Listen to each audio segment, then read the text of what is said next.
Now, the last two that we did were the underskirt, and you can see like where the arrow comes from the top to the bottom, and then the next one starts from there, right? So that you can just draw two arrows.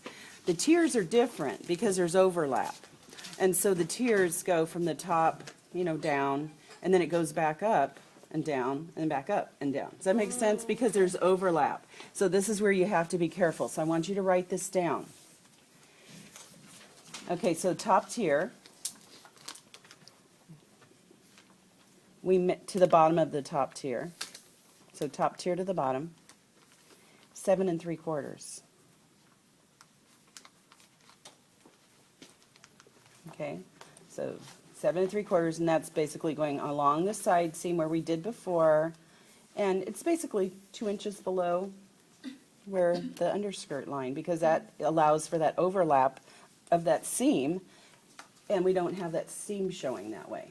Okay? Because if you do it too short, once you add the gathers, it goes up, and that seam shows. So that's why we have to have it nice and long compared to where the seam is. Okay?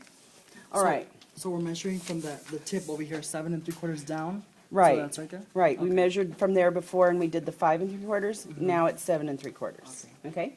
All right. Second tier. This is where you might get confused, so make sure you write this down. Okay. So we are measuring down for the second tier from where that line that we made for the underskirt, that top line. From there down, we're doing 7 1/2. Okay?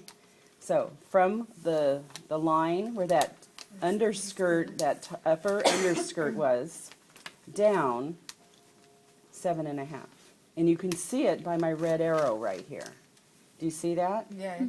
Okay, so it doesn't start here, it starts here. And that's why I want you guys to all make one just like this, because I don't want you to have any confusion, in the process of sewing and stuff, like, it can happen. Okay, everyone got that? Yeah. 7 1/2. And I've also, if you need to see this, it'll be sitting here. Notice how I took the sections that I measured and I drew like a little bracket for each section, so you can come over and refer to it. You can also look at these red lines. Okay, now the lower tier is going to go from the bottom of the underskirt, and it goes down 7 1/2. That's the second one? This is the third tier. We already did the second tier.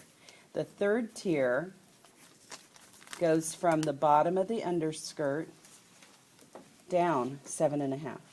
Did we draw this line already so it's 2 inches? No, that's what you're doing right now. See the red line? That's upper tier. Okay. So that's what I'm telling you to do right now. That's why I'm telling you like how to write it down so you won't get confused. Okay, so that's the line you're going to do right now. Then you're going to do this next one, and that's what I just told you was from here to here, and then the third one from here to here. We're ignoring that it's running into the dart. Right.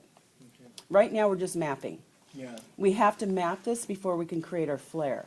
Because once you create your flare, it creates more of a challenge to get an even hemline. So if we map everything out now, then we create the flare, it'll automatically create the length and shapes that we need, because we want to keep them parallel to the floor. Okay? On our bottom, you'll probably notice there'll be a few inches. Do you notice how I wrote discard on it and I made scratchy line? Okay, so you're going to go now and add those. And notice how I did them in red?